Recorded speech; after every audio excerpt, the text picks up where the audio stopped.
ഒരു ഇൻവെസ്റ്റ്മെൻറ്റ് എന്നുള്ള രീതിയിൽ P F provident fund consider ചെയ്യാമോ എന്നുള്ളത് പലപ്പോഴും ആൾക്കാർ ചോദിക്കാറുണ്ട്. ഇപ്പോൾ പി എഫ് തന്നെ നമുക്ക് നോക്കിയാൽ കാണും 3-4 തരമുണ്ട്. E P F, P P F, പിന്നെ G P F, V P F എന്നൊക്കെ.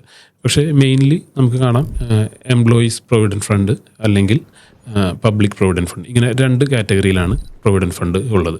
പ്രൊവിഡൻറ്റ് ഫണ്ടിനുള്ളൊരു അഡ്വാൻറ്റേജ് എന്താണെന്ന് വെച്ചാൽ ഇതൊരു ഗവൺമെൻറ് ബാക്കിംഗ് ഉള്ളൊരു ഇൻവെസ്റ്റ്മെൻറ്റാണ്. ഇതിന് മാർക്കറ്റ് റിലേറ്റഡ് ഇൻവെസ്റ്റ്മെൻറ്റിൽ വരുന്ന റിസ്ക്കുകളോ കാര്യങ്ങളോ ഒന്നുമില്ല. ഇതിന് എപ്പോഴും സംഭവിക്കുക എന്ന് വെച്ചാൽ നമുക്ക് സാധാരണ കണ്ടുവരുന്നത് ബാങ്കിൽ വയ്ക്കുന്നതിനേക്കാൾ ഒരു സ്ലൈറ്റ്ലി ബെറ്റർ റിട്ടേൺ നമുക്ക് പി എഫിൽ ഇൻവെസ്റ്റ്മെൻറ്റുകൾ കാര്യങ്ങൾ നടത്തുമ്പോൾ കിട്ടാറുണ്ട്. ഇപ്പോൾ ഇ പി എഫ് എന്ന് പറയുമ്പോൾ എംപ്ലോയറിൻ്റെ ഭാഗത്തുനിന്നും എംപ്ലോയിയുടെ ഭാഗത്തുനിന്നും ഒരു കോൺട്രിബ്യൂഷൻ വരും.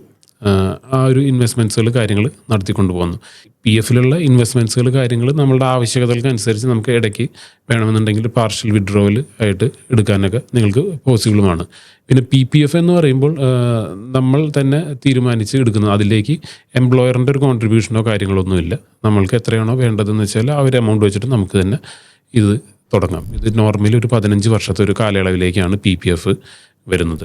നിങ്ങളൊരു ഇൻവെസ്റ്റ്മെൻറ്റ് ആംഗിളിൽ നോക്കുമ്പോൾ ഒരു ഡൈവേഴ്സിഫിക്കേഷൻ എന്നുള്ള രീതിയിലേക്ക് നിങ്ങളുടെ ഇൻകത്തിൻ്റെ ഒരു ചെറിയ പേഴ്സൻറ്റേജ് അല്ലെങ്കിൽ ഒരു ചെറിയൊരു portion P P F O അല്ലെങ്കിൽ ഇ പി എഫ് ഒ ആയിട്ട് ഇൻവെസ്റ്റ്മെൻറ്റ് കൺസിഡർ ചെയ്യുന്നത് തെറ്റില്ല.